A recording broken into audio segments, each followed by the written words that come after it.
नमस्कार। आज के इस खास विश्लेषण में हम सीधे गोता लगाने वाले हैं हरियाणा के 2026-27 के भारी भरकम वित्तीय रोड मैप में। इतने सारे आंकड़े, इतनी सारी योजनाएं, कई बार दिमाग चकरा जाता है ना? लेकिन फिक्र मत कीजिए, हमने इस पूरे जंजाल को सुलझाकर एक बहुत ही आसान और क्रिस्प गाइड तैयार की है, ताकि संख्याओं में उलझे बिना ये समझ आ सके कि राज्य का भविष्य आखिर जा किस तरफ रहा है। तो बिना वक्त बर्बाद किए चलिए सीधा काम की बात पर आते हैं। आज के सेशन का रोड मैप बिल्कुल क्लियर है। हम शुरुआत करेंगे इसके दिलचस्प इतिहास से, फिर समझेंगे घाटे और अर्थशास्त्र का गणित। उसके बाद 2026-27 के वो विशाल आंकड़े देखेंगे, ग्रीन इंफ्रास्ट्रक्चर, महिला सशक्तिकरण और स्वास्थ्य की बात करेंगे, और आखिर में कृषि, खेल और नागरिक सुविधाओं का जायजा लेंगे। तो चलिए शुरू करते हैं हमारे पहले हिस्से से, बजट का इतिहास, चमड़े के थैले से आधुनिक राज्य वित्तीय व्यवस्था तक। अब ये बात सच में ध्यान खींचने वाली है। 190 मिनट का इतना लंबा भाषण, लेकिन इसकी शुरुआत किसी भारी भरकम आर्थिक वादे से नहीं हुई, बल्कि इसकी शुरुआत हुई गुरु नानक देव जी के एक बेहद गहरे और सांस्कृतिक दर्शन से। कीरत कर नाम जप वंड छक, मतलब ईमानदारी से मेहनत करो, ऊपर वाले का नाम लो और जो भी कमाओ उसे मिल बांट कर खाओ। सोचिए, पूरे राज्य के खजाने को बांटने का इससे बेहतर और जमीनी आधार और क्या हो सकता है। अगर हम इतिहास के पन्ने पलटे तो यह कॉन्सेप्ट 1760 में इंग्लैंड से शुरू हुआ था। उस समय इसे बोगेट यानी चमड़े का थैला कहा जाता था। फिर 1860 में जेम्स विल्सन इसे पहली बार भारत लेकर आए। आजाद भारत का पहला बजट R.K. षणमुखम चेट्टी ने पेश किया। लेकिन अगर हम हरियाणा की बात करें तो 1967 का साल सबसे अहम है, क्योंकि इसी साल राज्य की पहली महिला वित्त मंत्री ओम प्रभा जैन जी ने हरियाणा की वित्तीय भविष्य की पहली नींव रखी थी।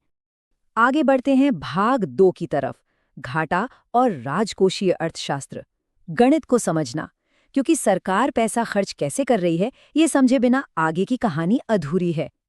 देखिए, जब भी हम सरकार के खर्चों की बात करते हैं तो राजकोषीय घाटा या फिस्कल डेफिसिट का नाम बार बार आता है। आसान भाषा में कहें तो सरकार जितना कमा रही है और जितना खर्च कर रही है, उसके बीच की जो कमी है, यानी जो पैसा उधार लेना पड़ रहा है, वही ये घाटा है। अब यहाँ सबसे बड़ा दावा ये है कि मौजूदा प्रशासन ने इस घाटे को ऐतिहासिक 44% के डरावने स्तर से नीचे गिराकर महज 2.75% तक ला दिया है। अर्थशास्त्र के नजरिए से देखा जाए तो ये एक बहुत ही बड़ा बदलाव है। वैसे ये घाटा रातों रात नहीं बनता। इसके 2 मुख्य हिस्से होते हैं। पहला है राजस्व खाता। इसमें टैक्स से होने वाली रोजमर्रा की कमाई और पेंशन या सैलरी जैसे डेली खर्चे आते हैं। दूसरा होता है पूंजीगत खाता। ये बड़े और लंबे समय वाले प्रोजेक्ट्स का हिसाब रखता है। जब हम इन दोनों खातों के घाटों को एक साथ मिला देते हैं, तब जाकर राज्य का फाइनल राजकोषीय घाटा तय होता है, बिल्कुल हमारे घर के बजट की तरह। डेली का राशन और घर की EMI दोनों को मिलाकर ही तो कुल खर्चा निकलेगा। चलिए अब आते हैं भाग 3 पर, 2026-27 के विशाल आंकड़े, आवंटन को समझना। यहीं पर हमें बजट का असली आकार देखने को मिलता है।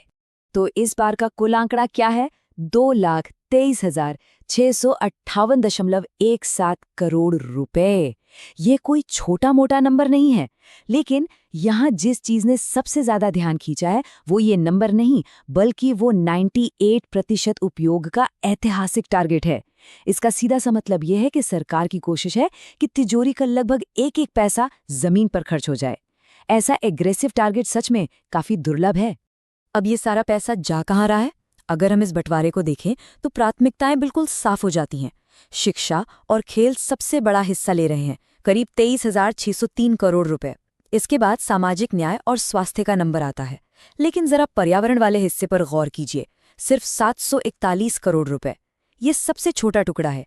ये फासला हमें एकदम साफ बता देता है कि इस वक्त सरकार का पूरा फोकस किन सेक्टरों पर है। और इसी बात से जुड़ता है हमारा भाग 4, हरित बुनियादी ढांचा और पर्यावरण, शून्य कार्बन की ओर कदम। माना कि पर्यावरण का सीधा बजट थोड़ा कम लग रहा है, लेकिन इसका मतलब ये नहीं कि काम नहीं हो रहा। 2070 के ग्लोबल जीरो कार्बन टारगेट को ध्यान में रखकर कई बड़े कदम उठाए जा रहे हैं।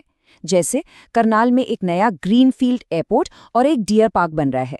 पानीपत में भविष्य के ईंधन के लिए एक ग्रीन हाइड्रोजन प्लांट लगाया जा रहा है। और सबसे बड़ी बात, पूरे राज्य में स्वच्छ हवा के लिए वर्ल्ड बैंक 2,716 करोड़ रुपए की जबरदस्त फंडिंग दे रहा है। ये कदम सच में गेम चेंजर साबित हो सकता है। आगे बढ़ते हैं भाग 5 की तरफ, महिला सशक्तिकरण और स्वास्थ्य, सुरक्षा और स्वतंत्रता। इस हिस्से में महिलाओं के लिए सच में कुछ बहुत ही दिलचस्प घोषणाएं हुई हैं। आर्थिक आज़ादी के लिए महिलाओं को अपनी गाड़ी खरीदने पर टैक्स में 1% की छूट मिल रही है और नए वीटा बूथों में 20% रिजर्वेशन भी पक्का है। लेकिन बात सिर्फ पैसों की नहीं है। सुरक्षा के मोर्चे पर 7 नए महिला पुलिस स्टेशन बन रहे हैं और सबसे धाकड़ बात यह है कि अब एक नया एंटी टेररिस्ट स्क्वाड बन रहा है जिसमें हमारी महिला कमांडोज भी एक्शन में नजर आएंगी। इसके अलावा गुरुग्राम में एक खास नारी मंडपम भी बनाया जा रहा है। हेल्थ सेक्टर की बात करें तो एक ऐलान ऐसा है जिसे सच में एक मास्टर स्ट्रोक कहा जा सकता है। राज्य की 3 लाख किशोरियों को सर्वाइकल कैंसर से बचाने के लिए HPV वैक्सीन फ्री में लगाई जाएगी। ये कोई छोटी बात नहीं है। अगर हम इसे हाल ही के बड़े कोविड वैक्सीनेशन प्रोग्राम से जोड़कर देखें तो ये एक ऐसा कदम है जो आने वाले समय में अनगिनत जाने बचाएगा। लिटरली ये पब्लिक हेल्थ के लिए एक बहुत बड़ा फैसला है। अब आते हैं हमारे आखिरी हिस्से पर, भाग 6, कृषि, खेल और नागरिक सुविधाएं, राज्य में बदलाव। ये वो चीजें हैं जो सीधे हमारे डेली रूटीन से जुड़ती हैं। खेल के लिए 21 नए स्टेडियम बन रहे हैं और किसानों के लिए गन्ने की खास खेती पर 5,000 रुपए का प्रोत्साहन है। लेकिन यहाँ जो सबसे मजेदार कॉन्सेप्ट सामने आया है वो है वेडिंग सिटीज का। जी हाँ, गुरुग्राम, खरखोदा और पंचकुला को शादियों के शहर के तौर पर डेवलप किया जा रहा है। जरा सोचिए, सगाई से लेके विदाई तक का सारा तामझाम एक ही शहर में एकदम परफेक्शन के साथ हो रहा है। शादियों की वो भारी भरकम सिरदर्दी अब काफी हद तक आसान होने वाली है। और आखिर में कुछ बहुत ही अहम एडमिनिस्ट्रेटिव बदलाव। मजदूर वर्ग के लिए एक बड़ी राहत है। न्यूनतम मजदूरी को बढ़ाकर 15,200 रुपये कर दिया गया है। स्टूडेंट्स के लिए कुरुक्षेत्र में एक मॉडल परीक्षा केंद्र खुलने जा रहा है। गांव में फैसले और तेजी से हों, इसके लिए ग्राम सभा की बैठकें अब साल में 3 बार अनिवार्य कर दी गई हैं। और हाँ, पर्यावरण वाले मोर्चे पर एक और बड़ा काम होने जा रहा है। यमुना नदी के 313 किलोमीटर के हिस्से को पूरी तरह से साफ करने का एक बहुत ही महत्वाकांक्षी टारगेट सेट किया गया है। तो इस पूरे बजट को डिकोड करने के बाद एक बहुत ही बड़ा और गहरा सवाल हमारे सामने खड़ा होता है।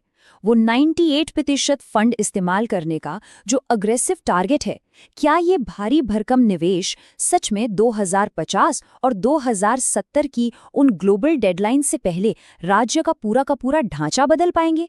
देखिए, पेपर पर एक बेहतरीन रोड मैप बनाना एक बात है, लेकिन इतने विशाल और जटिल प्लान को असलियत में जमीन पर उतारना बिल्कुल दूसरी कहानी है। क्या ये मुमकिन हो पाएगा? ये सच में सोचने वाली बात है। खैर, आज के इस विश्लेषण में बस इतना ही। सीखते रहिए और